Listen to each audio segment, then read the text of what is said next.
The deepest victory is much less cinematic. What do I mean when I say the deepest victory is much less cinematic? Look at your life carefully. You have been trained by cinema to believe that victory must be visible. Someone insults you, you suffer. Then you rise, you become successful, you buy the car, you arrive. They look at you, they regret underestimating you.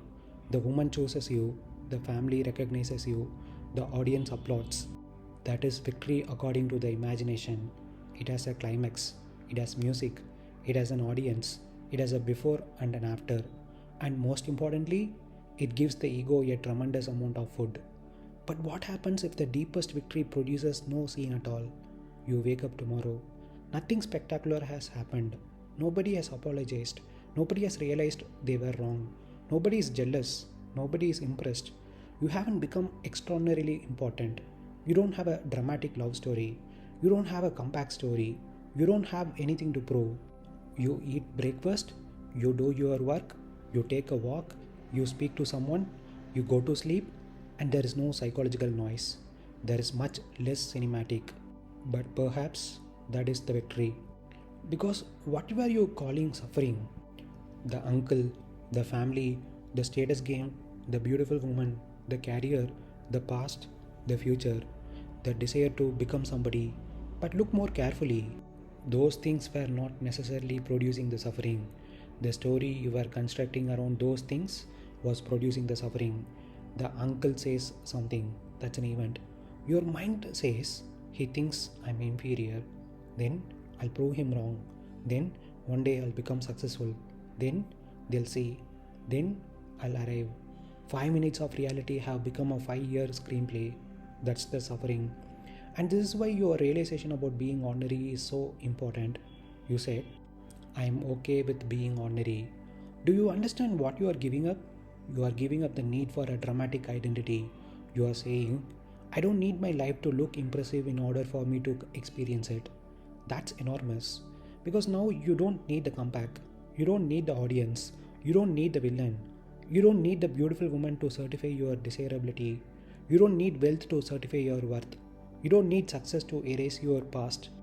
You don't need the family to acknowledge your transformation. And here is the paradox. When you stop requiring life to be cinematic, life may actually become more beautiful. Why? Because you are finally seeing it directly. A conversation can just be a conversation. A woman can just be a woman. A car can just be a car. A carrier can just be a carrier. Your uncle can just be your uncle. A birthday can just be a birthday. A successful day can just be a successful day. A boring day can just be a boring day. Nothing needs to represent anything. You mentioned something very important. I don't want to be seen as important. No, look more carefully. You do want to be important. Don't lie to yourself. You want importance. You want recognition. You want to be admired. You want to be desired. Fine. There is no virtue in pretending otherwise. The question is not, how do I stop wanting importance? The question is, what happens if I don't get it? That is the real test. Can you remain completely okay if nobody thinks you are special? If yes, then importance becomes optional. You can pursue it, you can abandon it, you can succeed, you can fail, but it no longer owns you. That's why the deepest victory is less cinematic. The cinematic victory says, I defeated them. The quiet victory says, I no longer need to defeat anyone. The cinematic victory says, they finally recognized my worth. The quiet victory says, their recognition is irrelevant. The cinematic victory says, look what I became. The quiet victory says, nothing needs to be proven. The cinematic victory says, something finally happened. The quiet victory says, nothing needed to happen. And there is something almost cruelly beautiful about that last one. Because the ego has spent years waiting for the moment. The moment you become successful, the moment you meet a woman, the moment your family respects you, the moment you become extraordinary, the moment everyone realizes, the moment you finally become someone, and then you discover there was no moment coming, there was only this one, and it was being sacrificed while you were waiting for the movie to begin. So don't try to make your life less cinematic. That's another project. Don't say, I'm now going to live an ordinary life. That's another identity. Just stop adding unnecessary stories to what happens. Someone says hello, say hello. Someone ignores you, fine. Someone admires you, fine. Someone insults you, deal with the actual insult. Don't build the 10-year comeback. You desire a woman, fine. Don't turn the desire into a mythology about your future happiness. You want success, fine. Work. Don't make success responsible for proving that you were worthy all along. The deepest victory is much less cinematic because the ego doesn't get to enjoy it. There is no crowd, no soundtrack, no comeback, no revenge, no final scene. No one necessarily even knows that you won. And that is precisely why it is a victory. Because for the first time, you aren't living for the scene, you are living. And perhaps the most radical sentence you can arrive at is, nothing spectacular needs to happen to me for this moment to be completely okay. That is a very different life. The man who wanted his life to be a movie. There was once a man who believed his life was supposed to be a movie. Not an ordinary movie, a great movie. He wanted the kind of life where people underestimated him, where someone insulted him, where he fell, where everyone thought he was finished, and then he would return with the car, with the money, with the success, with the beautiful woman beside him, with everyone standing silently, realizing we were wrong about him. He didn't know when this story had entered his mind. Perhaps it came from the movies he watched, perhaps from the people around him, perhaps from the times he felt small, perhaps from being compared, perhaps from being made to feel inferior. But slowly, without noticing, he began to live his life like a screenplay. His family wasn't simply his family anymore, they became characters. The uncle became the powerful man, the cousins became the competitors, the family gatherings became scenes, the car became a symbol, the success became a comeback, the beautiful woman became proof that he was desirable. Even his suffering became part of the plot. And somewhere, invisible but always present, there was an audience he wanted them to see. One day, someone ignored him. Nothing happened. A man simply didn't give him much attention. But inside his mind, the scene became enormous. He thinks, I'm inferior. Then I'll show him. Then one day I'll become successful. Then they'll see. A small human interaction had become a 10-year screenplay. And he didn't realize something. The man he was trying to defeat was living in his head. Then came the car. He bought it. And for a moment he felt something powerful. He drove to their place. He wanted them to see. He wanted the moment, the arrival, the recognition, the reversal. The old story had finally reached its scene. But something strange happened. Afterward, he still wasn't free. Because now he had another question. What did they think? He had won the scene, but he was still trapped inside the movie. Then something even stranger happened. One day, he was driving alone. There was no audience, no family, no beautiful woman, no rival, no dramatic music, just the road. And suddenly he saw it. Not the family, not the uncle, not the hierarchy, the movie. He saw the entire thing.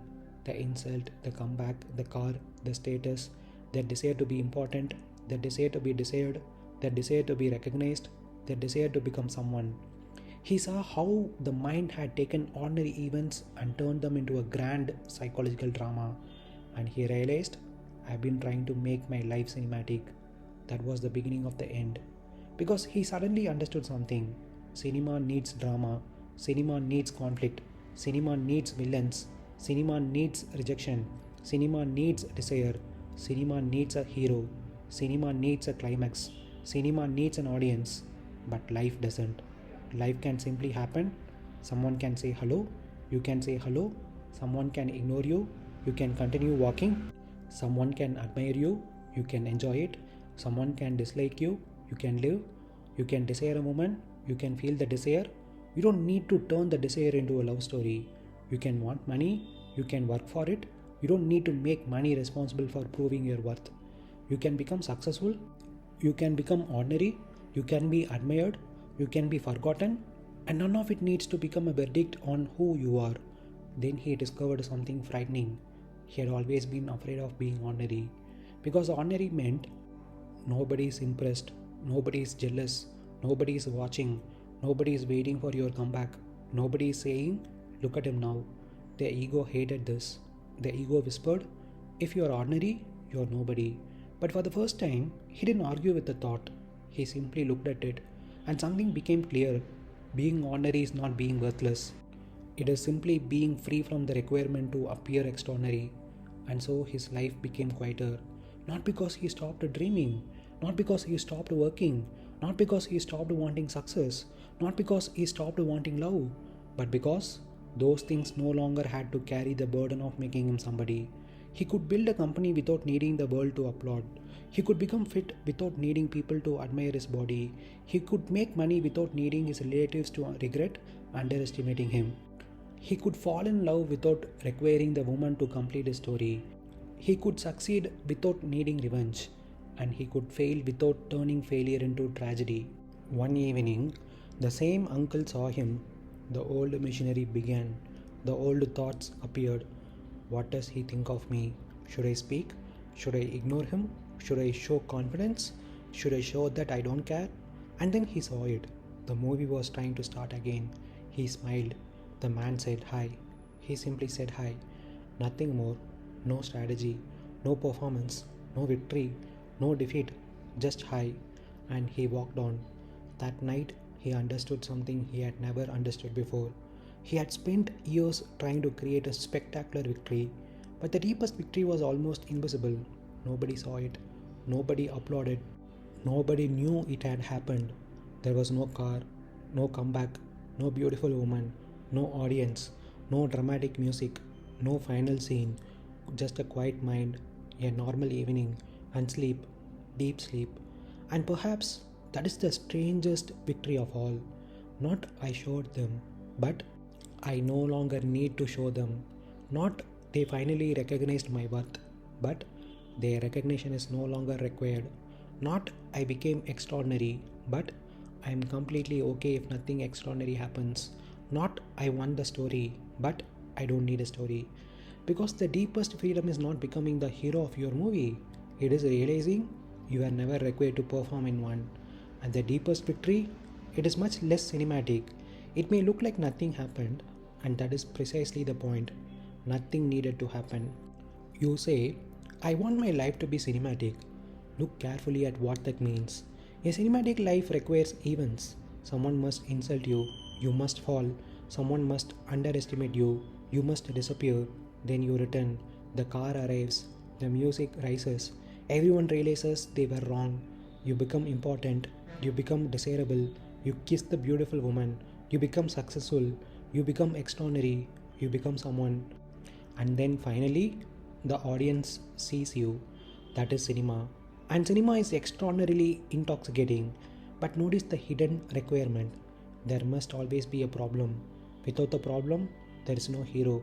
Without the insult, there is no comeback. Without rejection, there is no romantic trip. Without poverty, there is no transformation. Without being underestimated, there is no proving yourself. Without an enemy, there is no victory. So the mind begins to need adversity. Not consciously, but psychologically. And this is where your realization becomes profound. You said, I'm okay with being ordinary. That sounds like a small statement. It isn't. Because what you are really saying is, I no longer require an audience for my life to feel real. That's enormous. Think about what ordinary means. Nobody is impressed. Nobody is jealous. Nobody is watching. Nobody is saying, wow, look at him. You wake up, you work, you eat, you walk, you exercise, you talk to someone, you sleep, tomorrow comes. Nothing spectacular happens. And the ego says, is this it? Exactly. That question is the withdrawal symptom. Because the mind has been intoxicated by significance. It wants more story, more intensity, more meaning, more drama, more romance, more achievement, more transformation, more evidence that my life is special. And suddenly you say, what if it isn't? The mind becomes frightened. Because if your life is ordinary, who are you? That's the interesting question. Who are you if nobody is impressed? Who are you if nobody envies you? Who are you if nobody rejects you? Who are you if nobody needs to recognize your comeback? Who are you if there is no beautiful woman whose attention proves something about you? Who are you if you don't become extraordinarily successful? Who are you if nothing dramatic happens? The ego says, then I'm nobody. And that is precisely the illusion. It assumes existence requires significance. It doesn't. And look at what happened when you saw this. You said, my focus improved.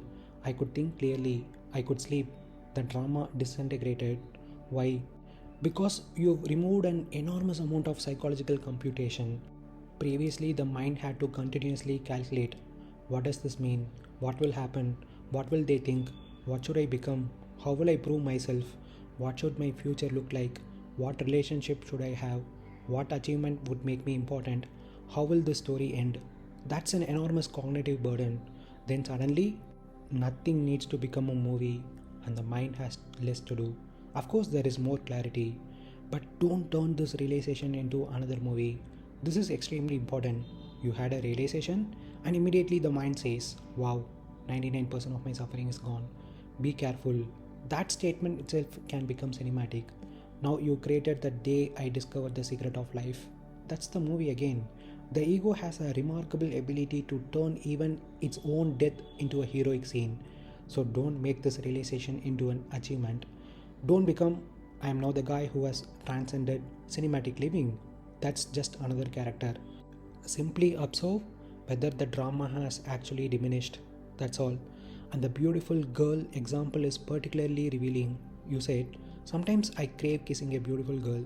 Fine, there is nothing wrong with that. But look at what happens after the initial biological desire. The mind built a movie. The woman isn't simply a human being anymore. She becomes the beautiful woman. Then comes the encounter, the attraction, the kiss, the romance, the validation, the feeling of being chosen, the feeling of being desirable, the feeling that life is happening. And suddenly, an ordinary biological desire has become a psychological epic. The kiss isn't the problem. The movie surrounding the kiss is the problem. This applies to almost everything. Money isn't necessarily the problem. The movie, one day I'll become rich and everyone will realize, that's the intoxication. A relationship isn't necessarily the problem. The movie, I'll finally find the perfect woman and my life will become complete. That's the intoxication. Career isn't necessarily the problem. The movie, I'll become extraordinarily successful and everyone who underestimated me will regret it. That's the intoxication. Even self-awareness isn't necessarily the problem. The movie, I'll become extraordinarily conscious and become a completely different human being. Again, cinema. And this may explain your family conflict. Perhaps your uncle isn't merely your uncle anymore. He has become a character. He represents authority, humiliation, hierarchy, the person who once made you feel small. And you have become another character, the underestimated man. Then the US becomes Act 2, the car becomes Act 3, the family gathering becomes the confrontation scene, the future success becomes the final scene, and somewhere in the background there is an invisible audience. They will see. That is why something as trivial as someone saying hi can become psychologically enormous. The person isn't simply saying hello, the character in the movie is interacting with your character. And now you are discovering something extraordinary. You can leave the movie, not defeat the villain, not become the hero, not rewrite the ending, just leave. The uncle can remain the uncle, the cousin can remain the cousin, the beautiful woman can remain a beautiful woman, the car can remain a car, your career can remain a career, your birthday can remain your birthday, and you don't need to turn any of them into evidence about your worth. This is why ordinary can feel frightening, because ordinary means no special status, and the ego equates no special status is no significance. But perhaps the deepest peace is precisely the willingness to be insignificant, not because you are worthless, but because your worth no longer needs to be established. That's different. You can still build a company, you can still become excellent, you can still make money, you can still fall in love, you can still lift weights, you can still travel, you can still create, you can still pursue mastery, but none of these things need to carry the burden. This must prove that I am somebody. Then you can actually do them. And your statement about the nervous system is worth examining carefully. I wouldn't turn into a medical conclusion, but psychologically, there is an enormous relationship. More drama, more anticipation, more rehearsal, more emotional activation, less drama, less anticipation, less rehearsal, more psychological quiet. You don't have to make your life boring. You have to stop making everything mean something. That's different. A calm life can still contain extraordinary experiences. The difference is the experience happens, you don't need to build an identity around it. So perhaps your new question isn't how do I become more self aware? It is can I see the moment when the mind begins turning life into a movie? You meet someone, movie. You get rejected, movie. You get praised, movie. You make money, movie. You lose money, movie. Someone insults you, movie. Someone ignores you, movie. Someone dissays you, movie. You become successful, movie. You become self aware, movie. Catch it there. Not after 3 hours of rumination, at the first frame. And perhaps the deepest realization in everything you've said is this: you don't need to make your life smaller. You need to remove the cinematic burden from it. You can have the car, you can have the beautiful woman, you can have the company, you can have the success, you can have the extraordinary life. But if you need those things to make the story meaningful, you are still imprisoned. Whereas if you can have them and lose them and remain fundamentally okay, then they become what they actually are: events, not salvation. The cinematic life says something extraordinary must happen for me to be okay. The quiet life says nothing extraordinary has to happen. And that second position is terrifying to the ego because there is no hero, no villain, no audience, no comeback, no final scene, just this moment. And perhaps that's why it feels so peaceful. There is finally nothing to perform. The deepest realization is not that you have to become less ambitious, less romantic, less successful, or less alive. It is much simpler. You don't have to turn your life into a story. You don't need an enemy to become strong. You don't need rejection to create a comeback. You don't need a beautiful woman to make life meaningful. You don't need money to prove that you mattered. You don't need your family to recognize your worth. You don't need an audience. You can still want everything, but you no longer need everything to mean something about you. Someone can insult you and nothing needs to follow. Someone can admire you and nothing needs to follow. Someone can ignore you and nothing needs to follow. You can succeed and simply enjoy the success. You can fail and simply experience the failure. You can have an extraordinary day. You can have a completely boring day. And neither needs to become a chapter in the mythology of me. Perhaps the deepest victory is when life stops feeling like a movie you have to win. There is no comeback coming. There is no final scene where everyone finally understands your worth. There is no audience wanting to applaud. There is just this life. And when you no longer need it to be cinematic, the ordinary becomes enough. And strangely, that is when life finally becomes real.